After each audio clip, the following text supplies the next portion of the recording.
ये कहानी है एक ऐसे लड़के की जिसकी जिंदगी में गरीबी तो थी, लेकिन हिम्मत की कोई कमी नहीं थी।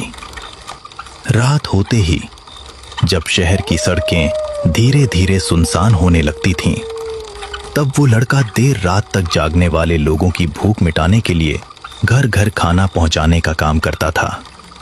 उस छोटे से शहर के किनारे, जंगल के बिल्कुल पास, एक सूखे पुराने मीन के पेड़ के नीचे गजाधर काका का एक छोटा सा ढाबा था और राजू उसी ढाबे में काम करता था। रात होते ही वो इसी ढाबे से खाना लेकर शहर के अलग अलग घरों तक खाना पहुंचाने का काम करता था। एक शाम जब सूरज ढल चुका था और चारों तरफ पूरी तरह सन्नाटा छा चुका था, तब राजू काम पर निकलने के लिए तैयार हो चुका था। उस दिन भी वो घर से बाहर कदम रखने ही वाला था कि तभी, बेटा, तू इतनी रात तक काम करता है, ठीक से सोता भी नहीं है, हर रात अंधेरे में अकेले चला जाता है। ये नाइट ड्यूटी वाला काम छोड़ क्यों नहीं देता? दिन में भी तो काम मिल सकता है। पैसे ही सब कुछ नहीं होते बेटा, तेरी सलामती हमारे लिए ज्यादा जरूरी है। हाँ बेटा, तेरे माँ सही कह रहे हैं। आज अमावस्या भी है, इतना घना अंधेरा होगा कि कुछ भी ठीक से दिखाई नहीं देगा। आज के लिए तू काम पर मत जा। अरे आप लोग खामखा चिंता कर रहे हैं, मुझे कुछ नहीं होगा। और अगर मैं रात में काम करता हूं, दिन में तो काम मिलना भी बहुत मुश्किल होता है। अच्छा माँ, मैं खाना खा लिया हूं, आप लोग भी समय पर खाना खा लेना। ठीक है, अब मैं चलता हूं। माँ और पिताजी से इतना कहकर अपनी पुरानी साइकिल उठाता है और काम के लिए निकल पड़ता है। उसके हाथ में एक छोटी सी टॉर्च थी जिसकी हल्की सी रोशनी अंधेरे रास्ते को बस थोड़ा सा ही दिखा पा रही थी। आज अमावस्या की रात थी। चारों तरफ गहरा सन्नाटा और घना अंधेरा फैला हुआ था। ठंडी हवा की सरसराहट और दूर से आती अजीब सी आवाजें उस सुनसान रास्ते को और भी डरावना बना रही थीं। थोड़ी देर बाद राजू उस ढाबे के पास पहुंच गया जहां वो काम करता था। ढाबे के बाहर वही पुराना नीम का पेड़ खड़ा था और उसके नीचे लगा पीला बल्ब धीमी रोशनी में टिमटिमा रहा था। चारों तरफ सन्नाटा था, जैसे वहां कोई आने जाने वाला ही ना हो। राजू ने एक गहरी सांस ली और धीरे धीरे ढाबे की ओर बढ़ गया।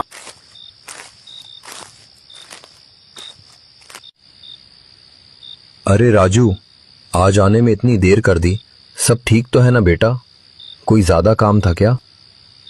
हाँ काका, घर से निकलते निकलते थोड़ी देर हो गई। सब ठीक है, बस थोड़ा काम ज्यादा था। अच्छा राजू, एक ऑर्डर आया है, अभी मैंने पार्सल तैयार कर दिया है, देखो अंदर रखा है, जाकर उसे ले लो। और सुनो, पार्सल पर ही घर का पूरा पता लिखा है और उस मालिक का नाम भी लिखा है। उसे जल्दी से इस पते पर पहुंचा देना। ठीक है काका। तभी राजू टेबल पर रखा पार्सल उठाता है और उसे पहुंचाने के लिए वहां से निकल पड़ता है।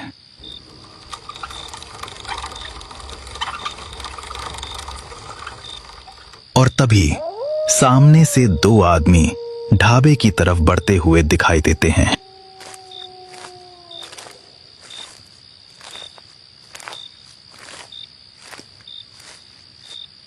चलो भाई, इतनी सुनसान जगह पर एक ढाबा तो मिल गया। अब देखते हैं यहाँ कुछ खाने को मिलता है या नहीं।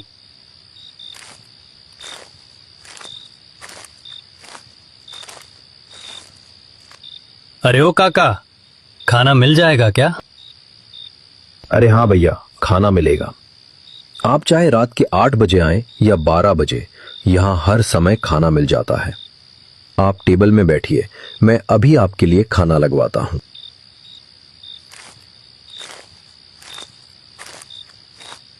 दूसरी तरफ राजू खाना डिलीवर करके लौट रहा था। तभी गांव के रघु काका की चाय की दुकान की तरफ से एक आवाज आई। अरे राजू, हाँ काका, बोलिए, सब ठीक तो है ना? इतनी रात को साइकिल लिए कहां भागे जा रहे हो भाई?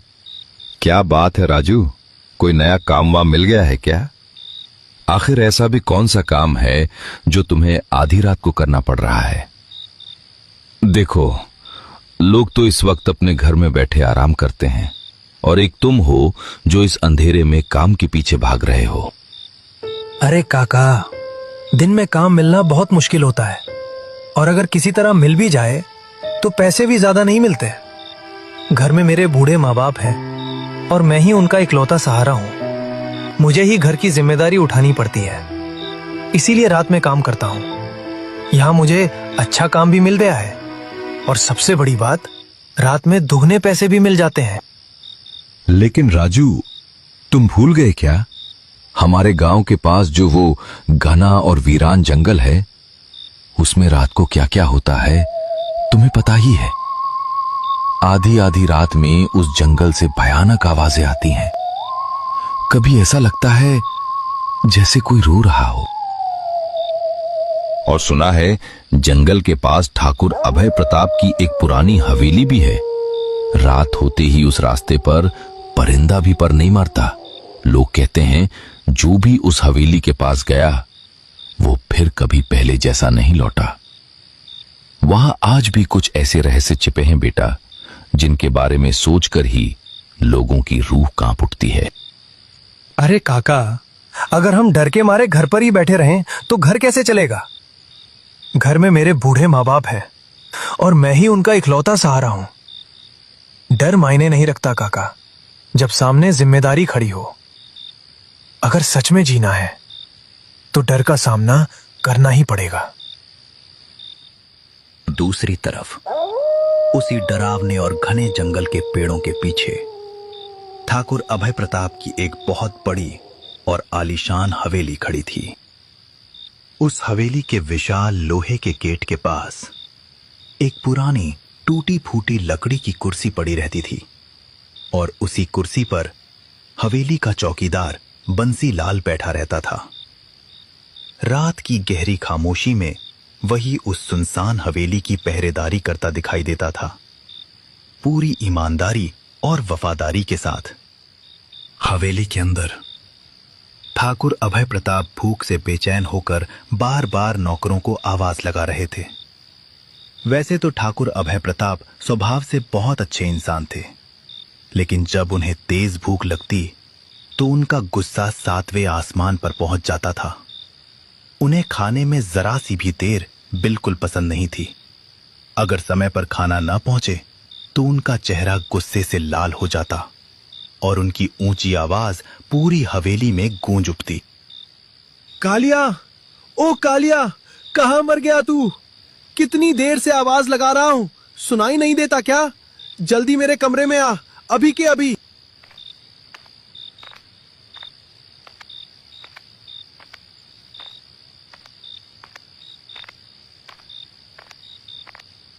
जी मालिक, बुलाया आपने?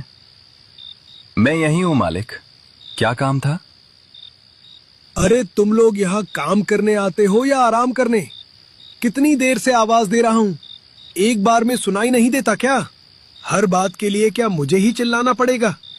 अगर काम ठीक से नहीं कर सकते तो साफ साफ बता दो, अभी के अभी निकाल दूंगा। क्या मैं तुम्हें यहाँ मुफ्त का खाना खिलाने के लिए रखा हूं? मालिक, आज दिन भर काम करते करते बहुत थक गया था, इसलिए थोड़ी देर के लिए बैठ गया था। पता ही नहीं चला कब मेरी आंख लग गई। मुझसे गलती हो गई मालिक, कृपया मुझे माफ कर दीजिए। अरे कालिया, मैं तुझे यहाँ काम करने के पैसे देता हूँ, सोने के पैसे नहीं देता, समझा? ज्यादा बहाने मत बना। अब जल्दी से मेरे लिए खाना लेकर आ, मुझे बहुत भूख लगी है। मालिक, अभी रात का खाना तैयार नहीं हुआ है, आप जरा थोड़ी देर इंतजार कर लीजिए। मैं अभी रसोई में जाकर आपके लिए गरम गरम खाना बनाकर लाता हूँ। अरे कालिया, तुझे अच्छी तरह पता है ना, मुझे रात के 9 बजे ही खाना चाहिए। भूख मुझसे जरा भी बर्दाश्त नहीं होती। फिर तू ये कैसे कह रहा है कि खाना नहीं बना है? इतनी हिम्मत आ गई तुझ में? मालिक, माफ कीजिए। आज दोपहर आपने ही बावर्ची को सबके सामने डांट दिया था। दाल में बस थोड़ा सा नमक कम था, लेकिन आप बहुत गुस्सा हो गए थे। इस बात से वो बुरा मान गया और गुस्से में काम छोड़कर अपने गांव चला गया। मुझे लगा था कि वो सब्जी लेने बाजार गया है, इसलिए मैंने खाना बनाना शुरू नहीं किया। मैंने सोचा था कि वो थोड़ी देर में वापस आ जाएगा, लेकिन अभी तक वो लौटा नहीं है मालिक। अरे जब तक तू खाना बनाकर लाएगा तब तक तो मेरी भूख ही दम तोड़ देगी। मुझे अभी के अभी खाना चाहिए, समझा तू? रहने दे, तेरे भरोसे बैठा रहा तो आज रात मुझे भूखा ही सोना पड़ेगा। जंगल के पास जो ढाबा है वहीं से कुछ मंगवा लेता हूँ। अब खड़ा खड़ा मेरा मुंह क्या देख रहा है? जा और अपना काम ठीक से कर, वरना अंजाम अच्छा नहीं होगा।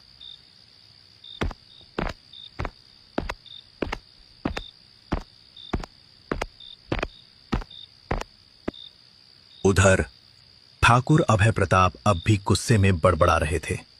उन्होंने झटके से अपनी जेब से मोबाइल निकाला, स्क्रीन पर एक नजर डाली और जंगल के पास वाले ढाबे का नंबर मिला दिया। हेलो गजाधर, मैं ठाकुर अभय प्रताप बोल रहा हूँ। मुझे तुरंत खाना चाहिए। तुम ऐसा करो, अपने किसी आदमी के हाथ गर्मा गर्म खाना अभी मेरे हवेली भिजवा दो। और हाँ गजाधर, जरा भी देर मत करना, मुझे इंतजार बिल्कुल पसंद नहीं है। खाना जितनी जल्दी हो सके यहाँ पहुंचना चाहिए, समझे? ठाकुर अभय प्रताप जी, आज अमावस्या की रात है और ऊपर से रात के 10:30 बज चुके हैं। आप तो जानते ही हैं वो जंगल वाला रास्ता कितना सुनसान और खतरनाक है। लोग दिन में भी उस तरफ जाने से कतराते हैं और पिछले कुछ दिनों से वहां अजीब अजीब आवाजों और साए की बातें भी सुनने में आ रही हैं। इतनी रात में वहां से गुजरना मतलब खुद ही मुसीबत को बुलाना है। माफ कीजिए मालिक, आज मैं आपका ऑर्डर नहीं ले पाऊंगा। गजाधर, तू मुझे ना कह रहा है? अगर आज खाना मेरी हवेली तक नहीं पहुंचा तो कल तेरे साथ क्या होगा, उसके लिए तैयार रहना। और तेरे ढाबे का क्या हाल होगा, वो भी तुझे अपनी आंखों से देखना पड़ेगा। अब मैं फोन रख रहा हूं, जल्दी से किसी को खाना लेकर भेज, या फिर तू खुद लेकर आ जा। थोड़ी ही देर में खाना मेरी मेज पर होना चाहिए, समझा? ठाकुर अभय प्रताप की धमकी भरी बातें सुनकर गजाधर काका डर के मारे कांप उठे। वो धीरे धीरे ढाबे के एक कोने में जाकर बैठ गए। उनके हाथ पांव बेचैनी से हिल रहे थे और आंखें बार बार बाहर की ओर उठ रही थीं। चारों तरफ सन्नाटा फैला हुआ था और बाहर हल्की हल्की हवा से पेड़ों में सरसराहट हो रही थी। गजाधर काका बार बार मन ही मन सोच रहे थे, राजू कब आएगा? क्या वो समय पर लौट पाएगा? डर और टेंशन के मारे वो वहीं बैठे रहे और राजू के लौटने का बेसब्री से इंतजार करने लगे।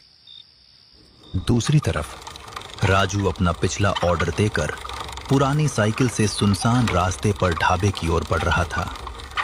रास्ते में अजीब आवाजें गूंज रही थीं। कभी झाड़ियों से सियारों की चीख, तो कभी पेड़ों की सरसराहट सन्नाटे को और डरावना बना देती। लेकिन राजू इन सब से डरा नहीं। उसे पता था वो अपने बूढ़े माँ बाप का इकलौता सहारा है और यही जिम्मेदारी उसे हर डर से लड़ने की हिम्मत देती थी। इसलिए वो बिना रुके आगे बढ़ता जा रहा था।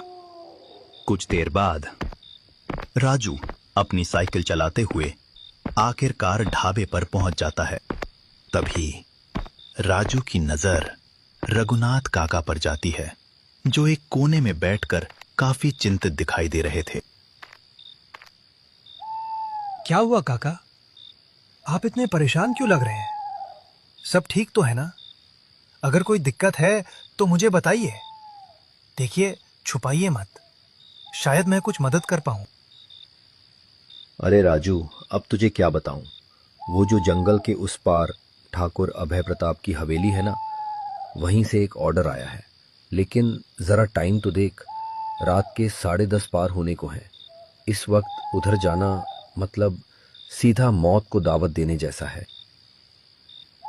लेकिन काका, हमारा काम ही तो यही है ना, भूखे लोगों तक खाना पहुंचाना। अब अगर हम ही पीछे हट जाएं, तो फिर ये काम कौन करेगा? लेकिन राजू, जरा घड़ी में टाइम तो देख। इस वक्त उस जंगल में खाना लेकर जाना आसान नहीं है। आज अमावस्या की रात है और उस जंगल में रात को ऐसी ऐसी घटनाएं होती हैं जिनके बारे में तुम्हें अभी तक कुछ पता भी नहीं है। काका, आप बिल्कुल चिंता मत करो। मैं ठाकुर अभय प्रताप की हवेली में खाना पहुंचा दूंगा।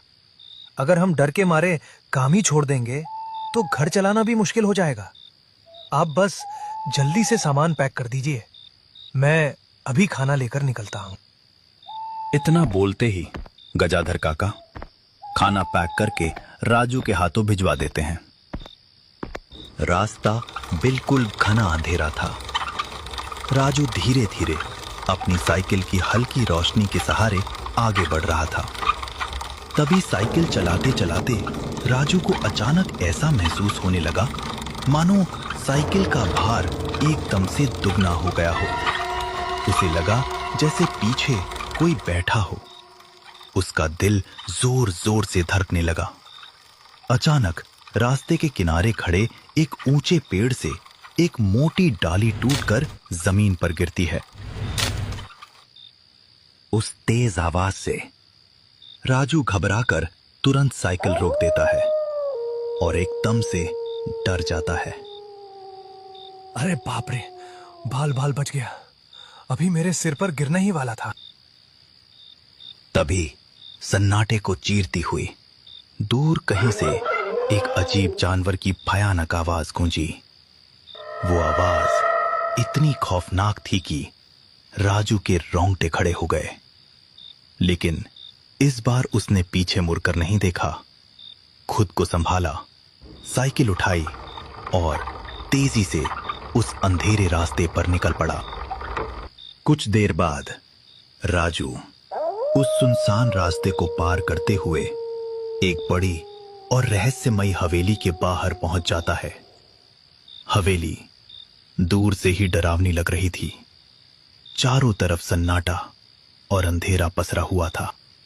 लेकिन राजू के मन में अभी भी कुछ अजीब सी बातें चल रही थीं, जैसे कुछ ठीक नहीं है। अरे, मैं यहां पहले भी आ चुका हूं, लेकिन इतनी जल्दी तो मैं कभी नहीं पहुंचा। ये कैसे हो गया? यहां आने में तो कम से कम 20 से 30 मिनट लगते हैं, लेकिन आज 10 मिनट भी नहीं लगे। शायद अमावस्या की इस घने अंधेरे में मुझे कुछ भी ठीक से समझ नहीं आ रहा, या फिर कुछ गड़बड़ है। अरे ओ भाई, वहां क्या बड़बड़ा रहे हो?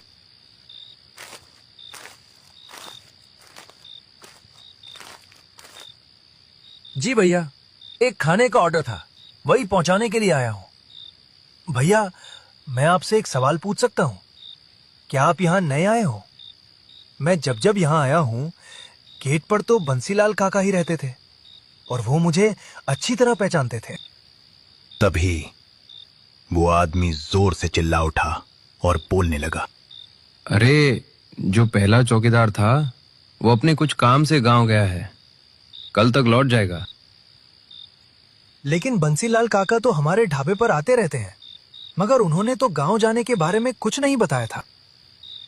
अरे, तुम ये सब छोड़ो, अपने काम पर ध्यान दो। जाओ, खाना पहुंचाओ, नहीं तो खाना ठंडा हो जाएगा। अपनी साइकिल को दीवार से सटाकर उस महल के अंदर चला जाता है। जैसे ही राजू ने महल के अंदर कदम रखा, चारों तरफ सन्नाटा ऐसा पसरा था मानो हवा भी थम गई हो। महल में एक सड़ी गली घुटन भरी बदबू फैली हुई थी। ऐसा लग रहा था जैसे बरसों से यहां किसी इंसान का आना जाना बंद हो चुका हो। हर चीज उस वीरानी की गवाही दे रही थी। तभी राजू कांपती आवाज में धीरे धीरे पुकारने लगा, कोई है? कोई है यहां?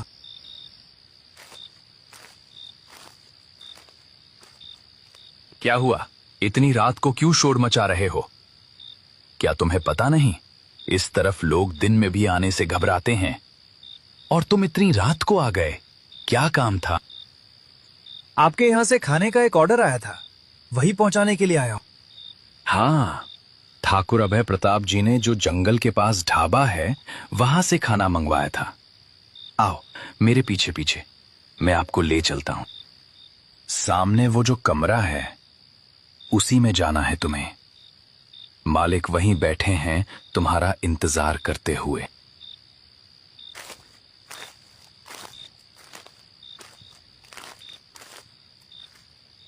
जैसे ही राजू कमरे के अंदर कदम रखता है, वहां का माहौल देखकर वो एकदम सिहर उठता है।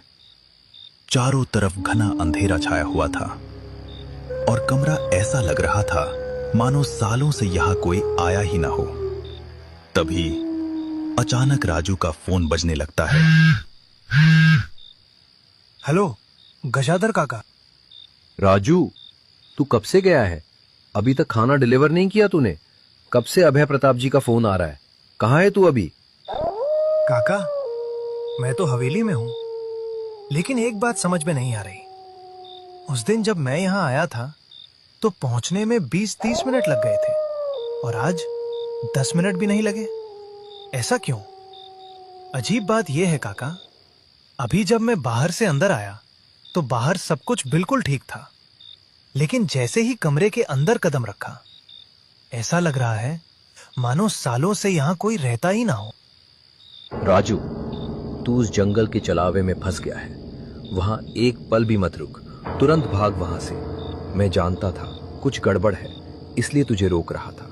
भाग राजू, नहीं तो बहुत देर हो जाएगी। राजू ने जैसे ही कांपते हाथों से फोन रखा और भागने के लिए कदम बढ़ाया, तभी कौन है वहां? सामने आओ, छुपकर डराने की कोशिश मत करो। अब तुम यहां से नहीं भाग सकते, क्योंकि ये जगह अब तुम्हें छोड़ने वाला नहीं है। तभी राजू की आंखों के सामने एक छोटा सा साया धीरे धीरे बड़ा होने लगा। ये सब देखकर राजू के रोंगटे खड़े हो गए। उसकी सांसें तेज हो गईं और दिल जोर जोर से धड़कने लगा। अचानक उसकी नजर सामने पड़ी एक टूटी हुई खिड़की पर गई। बिना एक पल गवाए राजू पूरी ताकत से उस खिड़की की ओर दौड़ा और सीधे कूदकर बाहर निकल गया। बाहर आते ही वो बिना पीछे मुड़े जान बचाकर अंधेरे रास्ते की ओर भागता चला गया। लेकिन भागते भागते उसे ऐसा महसूस हुआ मानो कोई अब भी उसका पीछा कर रहा हो। कुछ देर बाद राजू गजाधर काका के ढाबे के पास पहुंच जाता है। राजू, तू ठीक है ना? मैंने तुझे उस रास्ते से जाने से मना किया था। बता, तू कहीं उसी रास्ते से तो नहीं गया? काका, उस रास्ते के बारे में मुझे सब पता है। मैं उसी रास्ते से जाने वाला था जो आपने बताया था, लेकिन रास्ते में मुझे एक आदमी मिला। उसने कहा उस तरफ का पुल टूट चुका है और आगे जाना मुमकिन नहीं है, इसलिए मैं मजबूर होकर दूसरे रास्ते से चला गया। राजू, ऐसे अनजान लोगों की बातों में नहीं आना चाहिए। तू मुझे एक बार फोन कर लेता। याद रख, ऐसी गलती जिंदगी में दोबारा मत करना, वरना कभी भी लेने के देने पड़ सकते हैं।